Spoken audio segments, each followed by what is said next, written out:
अस्सलाम वालेकुम। बेदर हैदरी की एक बड़ी खूबसूरत नज़म का एक शेर है, मेरे अंदर का पांचवा मौसम किसने देखा, किसने जाना है। तो आज मैंने इसी शेर को मद्देनज़र रख के इसी बहर में कुछ तबाह आजमाई की है, आपसे भी शेयर करते हैं। तो अर्ज़ किया है, पांचवा मौसम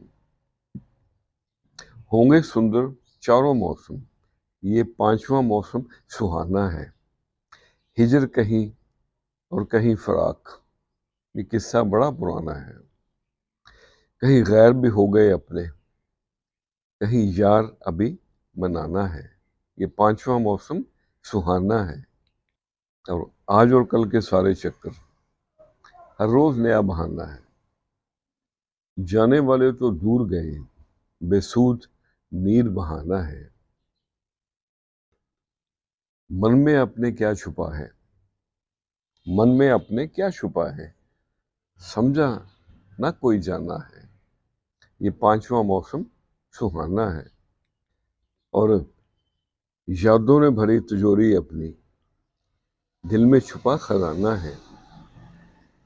जेरे लब मुस्कान के साथ दिल का दर्द छुपाना है। और पांचवें मौसम में साथ जो दे, पांचवें मौसम में साथ जो दे, उसी को न्याज अपनाना है।